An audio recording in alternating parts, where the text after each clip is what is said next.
یہ اردو ریڈیو قطر ہے۔ اب آپ عبید طاہر سے آج کا دوسرا نشریہ سماعت کیجیے۔ ابتدا میں پیش خدمت ہیں اس وقت کی اہم سرخیاں۔ صاحب سمو امیر شیخ تمیم بن حمد آل ثانی کو تیونس کے صدر کی جانب سے ایک ٹیلی فون کال موصول ہوئی، جس کے دوران انہوں نے کورونا کا مقابلہ کرنے کے لیے قطر کی جانب سے بھیجی گئی طبی امداد پر صاحب سمو امیر کا شکریہ ادا کیا۔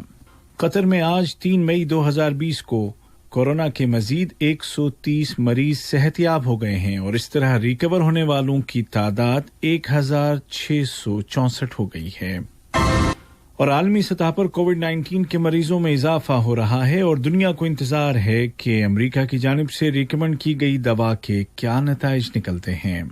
اور اب پیش خدمت ہے آج کا دوسرا مفصل نشریہ۔ بسم اللہ الرحمن الرحیم۔ صاحب سمو امیر شیخ تمیم بن حمد آل ثانی کو تیونس کے صدر جناب قیس سعید کی جانب سے ٹیلی فون کال موصول ہوئی، جس کے دوران انہوں نے کورونا وائرس کے مقابلے کے لیے قطر کی جانب سے بھیجی گئی فوری طبی امداد پر صاحب سمو امیر کا شکریہ ادا کیا۔ یاد رہے کہ صاحب سمو امیر کی ہدایات پر تیونس کو 2 مرحلوں میں طبی امداد بھیجی جا چکی ہے۔ امداد کی دوسری کھیپ میں ایک فیلڈ اسپتال بھی شامل ہے، جس میں 100 بیڈ اور 20 وینٹیلیٹرز کے علاوہ دیگر میڈیکل سپلائز شامل ہیں۔ قطر تیونس کے علاوہ 20 سے زائد دیگر ملکوں کو بھی فوری طبی امداد بھیج چکا ہے، جو اس کے انسانی اور اخلاقی اعلیٰ کردار کا منہ بولتا ثبوت ہے۔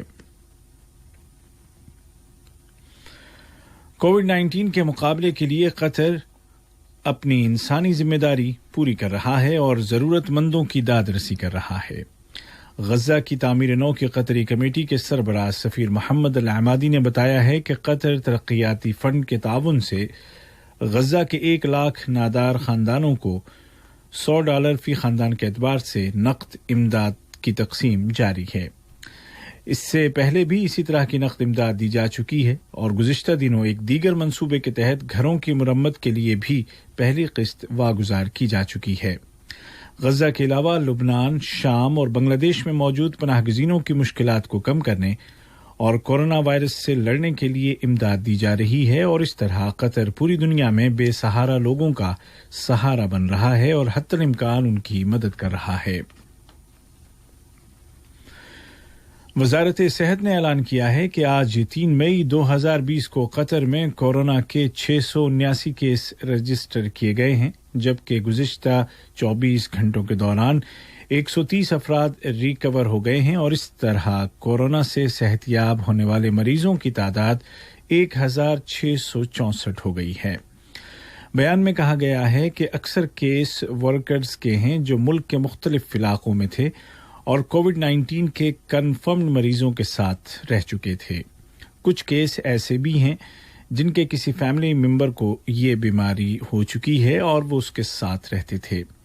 تمام مریضوں کو مکمل طور پر الگ تھلگ کر دیا گیا ہے اور ان کو میڈیکل کیئر دی جا رہی ہے۔ ہیلتھ منسٹری کے بیان میں مزید کہا گیا ہے کہ حالیہ دنوں میں مریضوں کی تعداد میں اتار چڑھاؤ ہو رہا ہے، جس کے کئی اسباب ہیں، جن میں سے ایک نمایاں وجہ یہ ہے کہ یہ مرحلہ وائرس کا پیک ٹائم ہے اور رفتہ رفتہ مریضوں کی تعداد کم ہوتی چلی جائے گی۔ واضح رہے کہ وزارت صحت نے اپنی فیلڈ ٹیموں میں اضافہ کر دیا ہے اور وائرس کی چین کو توڑنے کے لیے کنفرم مریضوں سے ملنے جلنے والے تمام افراد کے ٹیسٹ کیے جا رہے ہیں۔ اس کے علاوہ پیشگی کارروائی کے تحت ملک کے مختلف علاقوں میں جنرل اسکریننگ بھی کی جا رہی ہے۔ وزارت نے واضح کیا کہ ڈیلی کیے جانے والے ٹیسٹوں کا تعلق مریضوں کی تعداد میں اتار چڑھاؤ کے ساتھ نہیں ہے۔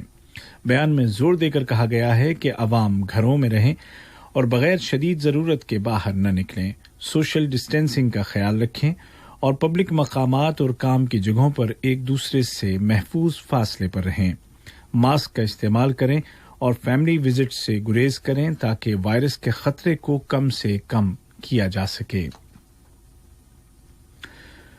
کورونا وائرس کی اس غیر معمولی صورتحال میں بہتر سے بہتر طبی خدمات کی فراہمی کے لیے قطر کی وزارتوں اور تمام اداروں کی کوششیں جاری ہیں، اور اس ضمن میں برزان ہولڈنگ کمپنی